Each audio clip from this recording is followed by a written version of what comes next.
இந்த பிதுக்கிறது தான்மா எனக்கு வரவே மாட்டேங்குது. உனக்கு வரலையா? ஆமா. ஆனா சாப்பிட வரும்ல? ஆமா. குருமா பண்ண போறீங்களா? இல்ல, பிரியாணி பண்ண போறேன். பிதுக்கு பருப்பு பிரியாணி. ஆமா. ஈஸியா இருக்கும், டேஸ்டா இருக்கும். டேஸ்டா இருக்கும்.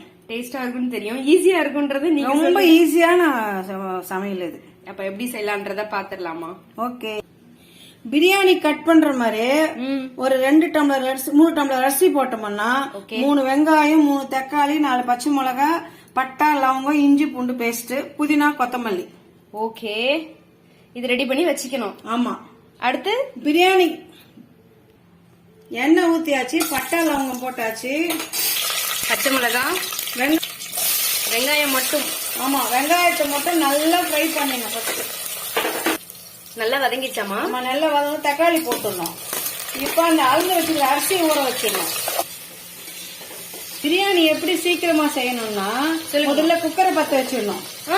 குக்கரை பத்த வச்சு எண்ணெய் ஊத்திட்டு உடனே வெங்காயம் கட் பண்ணணும். அதுல எண்ணெய் காயும் போது மிளகா போட்டு வெங்காயம் போட்டுடணும். வெங்காயம் வதங்கினே இருக்கும்போது தக்காளி அரிஞ்சிடணும். தக்காளி அரிஞ்சு அதுல போட்டு வதக்கிட்டு இஞ்சி பூண்டு பேஸ்ட் எப்படி ரெடியா இருக்கும் அதையும் போட்டு வதக்கணும். பிரியாணி 15 நிமிஷம் ரெடி ஆயிடும். கரெக்ட்.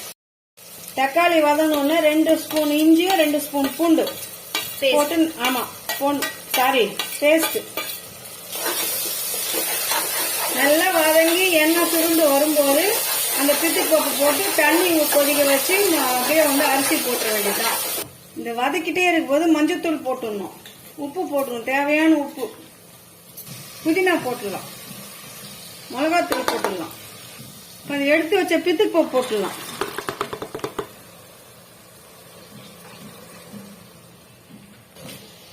இந்த ஒரு வதக்கிட்டு கொத்தமல்லி போட்டு தண்ணி ஊத்திர வேண்டியதுதான். அளந்து வச்ச தண்ணி அவங்கவுங்க அரிசி தகுந்த மாதிரி தண்ணி அளந்து வச்சுக்கணும். நாம எவ்வளவுமா போட்டிருக்கோம்? நம்ம 1.25 டம்ளர் போட்டிருக்கோம். அரிசி 1 டம்ளர்னா 1.25 டம்ளர் தண்ணி ஊத்திருக்கேன். நாங்க சீரக சம்பா ரைஸ் யூஸ் பண்ணிருக்கோம். பாஸ்மதி யூஸ் பண்றவங்க பாஸ்மதிக்கு ஒரே 1 டம்ளர் ஊத்தினா போறோம். ஓகே. தண்ணி கொதி வந்துருச்சு. இப்ப அரிசி இந்த மாதிரி வடக்கட்டி அதுல போட்டுடலாம்.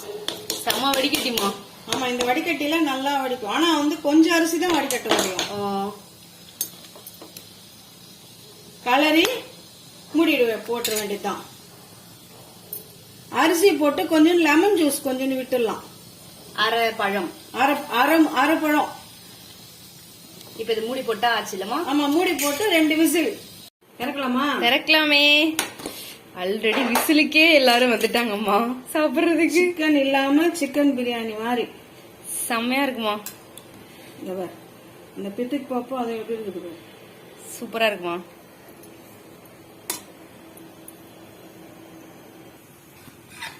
இந்த பிரியாணிக்கு நம்ம ஒரு ஸ்வீட் பண்ணிருக்கோம், கீர். அந்த கீர் இப்ப நம்ம காட்டலாம் இந்த வீடியோக்கு. ஆனா வீடியோ லென்த்தா போகும். ஆமா, அதனால அடுத்த வீடியோல பாருங்க. சனிக்கிழமை வியாழக்கிழமை எண்ணி சாப்பிடாதவங்க இதை பண்ணி சாப்பிட்டா ரொம்ப நல்லது. காலேஜ் கொடுத்து விடலாம், ஸ்கூலுக்கு கொடுத்து விடலாம். பிரியாணின்னு ஏமாந்துருவாங்க பசங்க. எஸ். ஓகேங்களா? இது சாப்பிட்டு பார்த்துட்டு எப்படி இருக்குன்னு எங்க கமெண்ட் செக்ஷன்ல சொல்லுங்க. அடுத்த வீடியோல பார்க்கலாம். பாய்.